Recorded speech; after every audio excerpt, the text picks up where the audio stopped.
गद्यांश 2 अनुच्छेद 2। एकस्मिन् ग्रामे एकः व्याधः वसति स्म। एक गांव में एक शिकारी रहता था। व्याध मतलब शिकारी। इफ़ यू वांट टू, अब इंग्लिश में नहीं बोलेंगे, संस्कृत हिंदी में बोलेंगे। अगर आप लिखना चाहते हैं तो पेंसिल से लिख भी सकते हैं, कोई दिक्कत नहीं है। And Rajan Gupta, just go there, वहाँ जाओ। Rituraj, move aside. हाँ, एक गांव में एक शिकारी रहता था। ठीक है। इसमें कोई है वो क्या बोलते हैं, एकस्मिन् ग्रामे एकः व्याधः वसति स्म। एक गांव में एक शिकारी रहता था। तस्य नाम भैरवः आसीत्। उसका नाम भैरव था। सह जीविकार्थम पशून् हत्वा नगरे च विक्रीडाति स्म। वह जीविका अर्जन के लिए, यानी कि अपना जीवन यापन करने के लिए पशुओं को मारकर शहर ले जाकर बेचता था। क्या करता था? वह जीविका के लिए, यानी कि अपना जीवन यापन करने के लिए पशुओं को मारकर शहर में ले जाकर बेचता था। आ रही बात समझ में? एकदा सह आखेटाय वनम अगच्छत। एक बार वह जंगल में, आखेटाय मतलब शिकार के लिए गया। हाँ, आखेटाय शिकार के लिए। एक बार वह जंगल में शिकार के लिए गया। तत्र तेन एकः मृगः दृष्टः। आखेटाय मतलब शिकार के लिए, वनम मतलब जंगल। वहाँ तेन एकः मृगः दृष्टः, वहाँ उसने एक मृग यानी कि हिरण को देखा। किसने देखा? कहाँ देखा? क्या करने गया था जंगल में? गुड। सह तम मृगम अमारयत तम च नीत्वा गृहम प्रति अचलत। वह उस मृग को मारकर और उसको लेकर, नीत्वा मतलब लेकर, गृहम प्रति अचलत घर की ओर चला। वह मतलब शिकारी उस हिरण को, जिसको उसने जंगल में देखा था, मारकर और उसको लेकर घर की ओर चला। तदैव सह मार्गे एकम सिंहम अपश्यत। तभी उसने, यानी कि वह, बोले तो वह कौन? हाँ, भैरव शिकारी। रास्ते में एक शेर को देखा। किसको देखा? शेर को देखा। तम सिंहम दृष्ट्वा सह अचिंत्यत यदि ऐसा सिंह अभिप्राप्त भवेत तर्हि अहम प्रभूतम धनम प्रापस्याम। जब उसने शेर को जंगल में देखा तो उसने सोचा, यानी कि शेर को जंगल में देखकर भैरव नाम के शिकारी ने सोचा, अगर यदि यह शेर मुझे मिल जाए, यानी कि यह शेर मुझे अगर प्राप्त हो जाता है तो मुझे ज़्यादा धन प्राप्त होगा। क्योंकि पशुओं को मारकर जाके बेचता था ना, तो वही सोच रहा कि अगर इस शेर को भी मैं पकड़ लूँ तो इसका मतलब यह है कि मुझे जो है और अधिक धन प्राप्त होगा। तो शिकारी ने सोचा कि अगर इस शेर को भी मैं मार देता हूं तो मुझे अत्यधिक धन प्राप्त होगा। प्रभूतम धनम प्रापस्याम। अनेन लोभेन यावत सह सिंहम प्रति शरम अक्षिपत तावत एव सिंह अभिव्याधम आक्राम्यत। सह व्याधत च तदा पंच तत्वम गत। लोभेन मतलब लालच से। अब इस लालच के वजह से जैसे ही उसने शेर की तरफ बाण चलाया, यानी कि बाण मारा, बाण फेंका, तब वह शेर जो भी शिकारी पर आक्रमण कर दिया।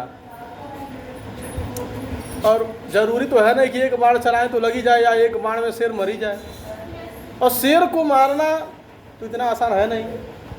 तो जब शिकारी ने बाण चलाया तो शेर भी आक्रमण किया, और जब शेर आक्रमण किया तो वह शिकारी को पंचतत्व में विलीन कर दिया। पंचतत्व में विलीन कर दिया मतलब नहीं, अरे मार डाला उसको। जैसे कहते हैं ना कि छिद जल पावक गगन समीरा और पंच रचित यह अधम शरीरा। एक करवाने नहीं जाते हैं लेकिन मंत्र तो जानते हैं। तो कहने का मतलब ये, यह शरीर जो 5 तत्वों से मिलकर बना हुआ है, तो उन्हीं 5 तत्वों में उसने मिला दिया शेर ने। मतलब कि उस शिकारी को क्या कर दिया, मार डाला। शिकारी का खेल खत्म। तो अब ये बताइए, कहने का सेंस ये कि अभी आप इस प्रचंड गर्मी में बैठकर पढ़ रहे हैं और पढ़कर सीख रहे हैं, तो इसकी वैल्यू आपको पता रहेगी कि हमने कितने परिश्रम से पढ़ाई की है, और उस सार्थकता को आप समझेंगे।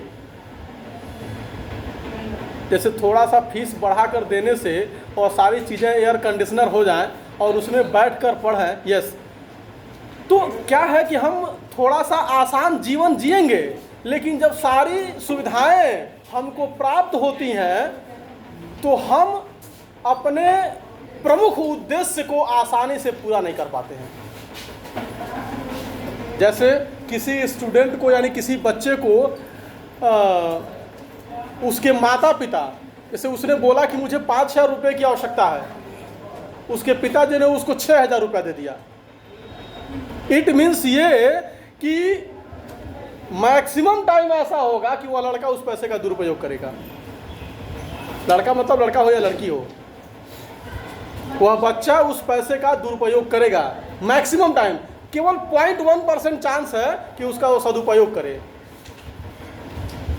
और 5,000 के बदले जब 3,000 उसको दिया जाएगा तो एडजस्ट करेगा उसमें, और वो सीखेगा कि मैनेजमेंट क्या होता है, व्यवस्था क्या होती है, और चीज़ों को कैसे सिस्टमेटिक रखा जाता है, और कम संसाधनों में भी बेहतर परिणाम कैसे प्राप्त किए जाते हैं।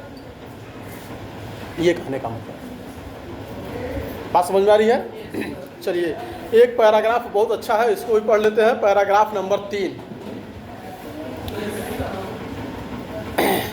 पूरा आरूढ़ी महर्षि धौम्यस्य शिष्य आसीत। पूरा मतलब पहले सेशन से कि पहले की बात है, यानी कि प्राचीन समय की बात है। आरूढ़ी नाम का एक लड़का जो है महर्षि धौम्य का शिष्य था। महर्षि का नाम धौम्य, महर्षि का नाम धौम्य, उनके शिष्य का नाम आरूढ़ी, शिष्य का नाम आरूढ़ी, याद रखिएगा। अच्छे लोगों का नाम ऐसा ही होता है, आरूढ़ी।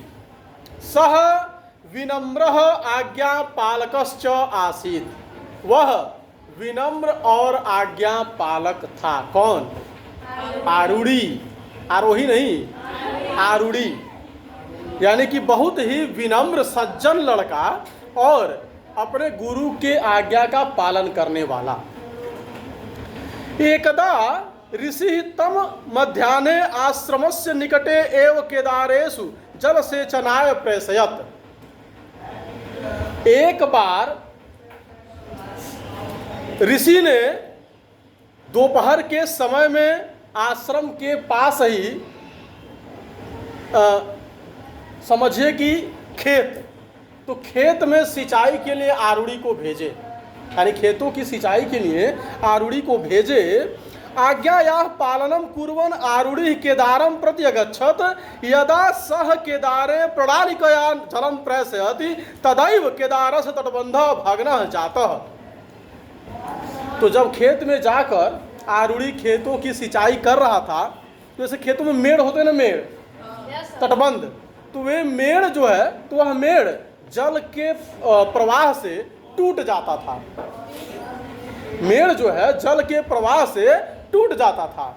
तो सह पुनः पुनः प्रयत्नम अकरोत् किंतु जलम केदारे नैव तिष्ठत अपितु भग्नात् तटबंधात् बहिः निर्गच्छत। अब जो है वह बार बार प्रयास करता था, लेकिन फिर भी जल के प्रवाह की वजह से बांध जो है यानी कि मेड़ जो है वो टूट जाता था। बांधता था फिर टूट जाता था। जैसे मान लीजिए जल का प्रवाह तेज है तो उसमें बांधना थोड़ा कठिन होता है, तो बांधता था फिर टूट जाता था। अन्ते सह स्वमेव केदारस्य बंधस्थाने अलुठत तदा केदारः जलपूर्णः अभवत् किंतु अस्मिन् व्यापारे बहुकालः व्यतीतः। और अंत में क्या हुआ, जब उसने देखा कि बांध रुक नहीं रहा है तो स्वयं वहीं लेट गया। जहाँ बांध बना रहा था मेड़ के पास, जहाँ से पानी बह जा रहा था, वहाँ अपने आप को लिटा लिया, यानी खुद वहीं लेट गया। अब लेट गया तो पानी आसानी से खेतों में जाने लगा, लेकिन टाइम लगा उसमें। और जब तक वो लेटे रहता तब तक ही पानी न रहता, आसानी से जहाँ भी जिस भी दिशा में ले जाना होता था, जैसे ही वो हटता फिर से पानी दूसरी दिशा में जाना शुरू होता, तो टाइम लगा उसमें। रात्रि जाता, रात बीत गई। गुरु चिंतितः अभवत् यत् आरूढ़ी कुत्र गतः इति। अब गुरु जी को चिंता हुई कि आरूढ़ी कहाँ चला गया, भाई उसको तो सिंचाई के लिए भेजे थे, गया कहाँ वो। तो सह अन्यैः शिष्यैः सह केदारं प्रति गत्वा यदा तम आहूतवान् तदा आरूढ़ी प्रत्यवदत् यत् अहम बंधे अस्मि इति। गुरुः तस्य भक्त्याः प्रसन्नः जातः अन्ते सह गुरोः प्रसादेन महता परिश्रमेण च परम विद्वानम अभवत्। जब गुरुजी अपने दूसरे शिष्यों को लेकर खेत की तरफ गए तो वहाँ जाकर उन्होंने आरूढ़ी को बुलाया कि आरूढ़ी भाई कहाँ हो आप। तो उसने बोला कि मैं बंधे पर हूँ गुरुजी, अहम बंधे अस्मि, मैं बंधे पर हूँ। अब उसकी भक्ति से गुरुजी बहुत प्रसन्न हुए। अगर दूसरा कोई शिष्य होता तो पानी चलता जाता या नहीं जाता, प्रयास करता फिर भी नहीं जाता तो वह छोड़ देता। लेकिन वह लड़का जो है, वह शिष्य जो है, छोड़ा नहीं, खुद को वहीं पूरी रात लिटा कर रखा, यानी खुद लेट कर वहीं पड़ा रहा। तो वही कह रहे हैं कि अंत में गुरु के प्रसाद से, यानी कि गुरु के आशीर्वाद से और अत्यधिक परिश्रम के कारण वह लड़का बहुत ही विद्वान बना, बहुत विद्वान हुआ, बहुत प्रतिभाशाली बना। इट मीन्स अगर हम अपने से बड़ों के आज्ञा का पालन करते हैं तो वह व्यर्थ नहीं होता है, बेकार नहीं जाता है। निश्चित रूप से उसका सही फल हमको प्राप्त होगा। चलिए, दैट्स ऑल।